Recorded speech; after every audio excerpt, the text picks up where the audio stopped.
March 8ஆம் தேதி உலகம் முழுக்க இருக்கிற பெண்களுக்காக மகளிர் தினம் கொண்டாடப்படுறது. ஸோ இந்த ஒரு மகளிர் தினத்துக்கு மார்ச் மாதம் முழுக்க பெண்களுக்கான அந்த வாழ்த்து குவிய தொடங்குது. குறிப்பாக பெண்களை அவ்வளவு போற்ற ஆரம்பிக்கிறாங்க.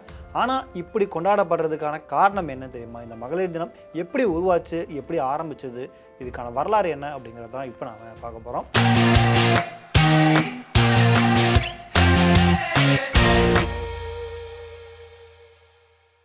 மனிதன் தோன்றிய காலத்திலிருந்தே பல தலைமுறை ஆண்களுக்கு கீழே தான் பெண்கள் அப்படின்ற ஒரு நடைமுறை இப்போ வர பல இடங்களில் நாம் பார்த்துக்கிட்டு இருக்கோம். குறிப்பாக பெண்களுக்கான அந்த சமமாக அவங்கள பார்க்குறது, அவங்கள கொண்டாடுறது, இந்த மாதிரியான விஷயங்கள் பெரிய அளவில் எங்கேயுமே இல்லாமல் இருந்தது. அப்போ தான் முதலாக 1908ஆம் ஆண்டு அமெரிக்கா இருக்கக்கூடிய சிகாகோ, நியூயார்க்கில் பெண்கள் ஒரு 15,000 பெண்கள் எங்களுக்கு வேலையில் சம்பளத்தை நீங்கள் அதிகமாக தரணும், எங்களுடைய வேலை நேரத்தை குறைக்கணும் அப்படின்ட்டு, எங்களை சமமாக நடத்தணும் அப்படின்ட்டு பல காரணங்களை முன் வச்சு 15,000 பெண்கள் போராடுறாங்க.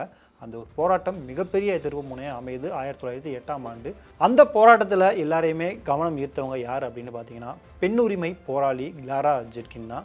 ஸோ 1908ஆம் ஆண்டு இந்த போராட்டம் நடக்குது. அதுக்கு அடுத்த வருஷம், அதாவது 1909ஆம் ஆண்டு அந்த ஒரு நாளை நாம் கொண்டாடணும், நினைவு கூறணும் அப்படின்ட்டு பெண்ணுரிமை போராளி கிளாரா ஜெட்கின் நாம் அமெரிக்காவில் மகளிர் தினமாக இந்த தினத்தை கொண்டாடணும் அப்படின்னு பிப்ரவரி 28ஆம் தேதியை அவங்க கொண்டாடுறாங்க. அது மட்டும் இல்லாமல் உலகம் முழுக்க சர்வதேச மகளிர் தினம் கொண்டாடணும் அப்படின்ற ஒரு யோசனையுமே கிளாரா ஜெட்கின் முன்வைக்கிறாங்க. ஸோ அது தொடர்ந்து பல நாடுகளில் பிப்ரவரி 28ஆம் தேதியை மகளிர் தினமாக கொண்டாடுறாங்க. ஆஸ்திரேலியா ஆகட்டும், டென்மார்க், சுவிட்சர்லாந்து போன்ற நாடுகளில் பிப்ரவரி 28 மகளிர் தினமாக கொண்டாட ஆரம்பித்தாங்க. பட் அதுக்கு பிறகு திரும்பவும் 1917ஆம் ஆண்டு இந்த முறை ரஷ்யாவில் பெண்கள் ஒரு மிகப்பெரிய அளவில் ஒன்று திரண்டு போராடுறாங்க. குறிப்பாக அங்கே முதலாம் உலகப் போர் நடந்துட்டு இருக்கு. அப்போ எங்களுக்கு போர் வேணாம், எங்களுக்கு அமைதியும் ரொட்டீன் தான் வேணும் அப்படின்னு பெண்கள் ஒரு கிளர்ச்சி அங்கே பண்ணுறாங்க. மிகப்பெரிய போராட்டம் அங்கேயுமே வெடிக்குது. அப்போ அங்கே மன்னராட்சி நடந்துட்டு இருக்கு. அந்த ஜார் அவருடைய ஆட்சியுமே அங்கே முடிவுக்கு வருது. இப்படி பெண்கள் தங்களுக்கான உரிமை மற்றும் போராட்டங்களை முன் வச்சு ஒரு மிகப்பெரிய அளவில் அங்கே கூடிய ஒரு புரட்சியை அங்கே ஏற்படுத்தினாங்க. இன்னும் சொல்லப்போனால் ரஷ்ய புரட்சி ஏற்பட மிக முக்கியமாக காரணம் அமைஞ்சது அந்த பெண்களுடைய புரட்சி தான் அப்படிங்கிறத நாம் சொல்லலாம். ஸோ அது என்றைக்கு நடக்குது அப்படின்னு பார்த்தீங்கன்னா 1917 மார்ச் 8ஆம் தேதி. ஸோ அப்போவே கிட்டத்தட்ட இந்த மகளிர் தினத்துக்கான தேதி அந்த ரஷ்ய புரட்சியிலே உறுதிப்படுத்திட்டாங்க அப்படின்னு நம்ம சொல்லலாம். அதை தொடர்ந்து 1975ஆம் ஆண்டு ஐநா சபை சர்வதேச மகளிர் தினமாக மார்ச் 8ஆம் தேதியை அறிவிக்கிறாங்க. உலகம் முழுக்க மார்ச் 8ஆம் தேதி மகளிருக்கான தினம் கொண்டாடப்படுது. குறிப்பாக இந்த மகளிர் தினம் கொண்டாடப்படுறதுக்கான நோக்கம் மகளிருக்கு சம உரிமை வழங்குதல், அவங்களுக்கான ஏற்றத்தாழ்வு பார்க்கக்கூடாது, பாகுபாடு பார்க்கக்கூடாது, அவங்களுக்கான வாக்குரிமை வழங்குறது, அவங்கள போற்றணும், ஆண்களுக்கு நிகராக பெண்களும் இருக்கணும், அவங்களுக்கான வேலை வாய்ப்பு, கல்வி எல்லாத்துலேயுமே பெண்களுக்கு நாம் முன்னுரிமை கொடுக்கணும் அப்படின்னு பல காரணங்களை முன் வச்சு இந்த ஒரு மகளிர் தினத்தை ஐநா அறிவித்தாங்க. குறிப்பாக இப்போ வர நாம் மகளிர் தினம் ஒவ்வொரு வருஷமும் மார்ச் 8ஆம் தேதி கொண்டாடிட்டு இருக்கோம். ஆனால் இப்போ வர மகளிருக்கான அந்த ஒரு சுதந்திரம், அவங்களுக்கான பாதுகாப்பு இதெல்லாம் கிடைச்சிருச்சா அப்படின்னு கேட்டால் கேள்விக்குறி தான்.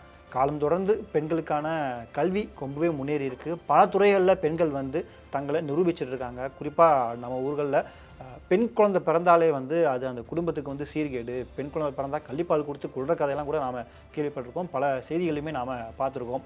அப்படி இருந்த தலைமுறை கொஞ்சம் கொஞ்சமாக தெரிஞ்சு இப்போ ஒரு பெண் ஒரு குடும்பத்தில் படித்தாதான் அந்த குடும்பம் முன்னேற முடியும். குறிப்பாக ஒரு பெண் படிக்கிறதுனால அந்த நாட்டுக்கே அது ஒரு மிகப்பெரிய பொருளாதார வளர்ச்சியை ஏற்படுத்தும் அப்படின்னு பலரும் சொல்லி இப்போ கொஞ்சம் கொஞ்சமாக பெண்கள் ஒவ்வொரு துறையிலுமே முன்னேறி வந்துட்டுருக்காங்க.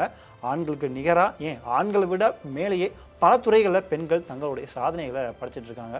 குறிப்பாக நம்ம ஜனாதிபதியில் ஆரம்பித்து பல பெண்களை நாம் உதாரணமாக சொல்லலாம். பெண்கள் இல்லாத துறை இல்லையே அப்படின்னு நம்ம சொல்லலாம். நம்ம மீடியாவை எடுத்துக்கலாம், சினிமா துறை, ஒரு கவர்மெண்ட் ஆஃபீஸ்லேருந்து, ஐடி கம்பெனிலேருந்து பல துறைகளையும், ஸ்போர்ட்ஸ்லேயும் கூட இப்போ பெண்கள் அளவுக்கு அதிகமாக சாதிச்சிட்ருக்காங்க. அப்படி சாதித்து பெண்கள் முன்னேறி போயிட்டுருக்க ஒரு சூழலில் இன்னும் நம்ம நாட்டில் பெண்களுக்கு பாதுகாப்பு இருக்கா அப்படின்ற ஒரு கேள்வி இருந்துட்டு தான் இருக்குது. ஒரு பக்கம் பெண்கள் படித்து பொருளாதார ரீதியாக தங்களை முன்னேறி போயிட்டே இருந்தாலுமே இன்னொரு பக்கம் ஆண்களால் அவங்களுக்கு தொடர்ந்து பிரச்சனைகளும் சங்கடங்களும் வந்துட்டு தான் இருக்குது. அது சின்ன குழந்தையிலேருந்து வயதான மூதாட்டி வரைக்கும் இப்போது நம்ம செய்திகளை பார்க்குறோம். பாலியல் சீண்டலுக்கு பல பெண்கள் இப்போவுமே ஆளாக்கப்படுறாங்க. இன்னொரு பக்கம் இந்த பெண்கள் தினம் வரும்போதெல்லாம் ஒரு சில ஆண்கள் சோஷியல் மீடியாவில் இந்த நெகட்டிவான கமெண்ட்ஸ் போடுறதை நம்ம வழக்கமாக பார்த்துட்ருக்கோம். அதாவது பெண்கள் தினத்துக்கு எவ்வளோ முன்னுரிமை கொடுக்குறீங்க, ஆண்கள் தினம் வந்தால் கண்டுக்கவே மாட்டீங்களேப்பா அப்படின்ற சில கேள்விகளுமே சிலர் முன் வைப்பாங்க. பட் ஆண்களுக்கான முழு சுதந்திரம், ஆண்களுக்கான பாதுகாப்பு இருக்கிற அளவுக்கு பெண்களுக்கு அதுக்கு இருக்கா, இன்னைக்கு சொசைட்டியில் நாம் இருக்கா அப்படின்னு திரும்ப அந்த கேள்வியை அவங்களுக்கு நம்ம கேட்கலாம். ஏன்னா பெண்கள் ஆண்கள் ஒரு பக்கம் நீங்கள் என்ன தான் வளர்ந்து போனாலும் பெண்களுக்கு அதே வேலைவாய்ப்பு, அதே சம உரிமை இதில் இன்னும் ஏற்றத்தாழ்வு இருந்தது தான் இருக்குது. அதையும் நம்ம பல இடங்களில் பார்த்துட்டு தான் இருக்கோம். குறிப்பாக நம்மளுடைய குடும்பத்தில் நம்மளுடைய அம்மாவா, நம்மளுடைய மனைவியா, தோழியா, நம்மளுடைய மகளா அப்படின்ட்டு ஒரு ஆண் ஒழுங்காக இருக்கானா அதுக்கு மிக முக்கிய காரணமே அவன் சுற்றி இருக்கக்கூடிய பெண்கள் தான். ஒரு பெண் இல்லாமல் ஒரு ஆண் இங்கே கிடையவே கிடையாது. அப்படி பல வெற்றிகரமாக சாதனை புரிஞ்ச பல ஆண்களை உருவாக்குனதே பெண்கள் தான் அப்படின்னு நாம் சொல்லலாம்.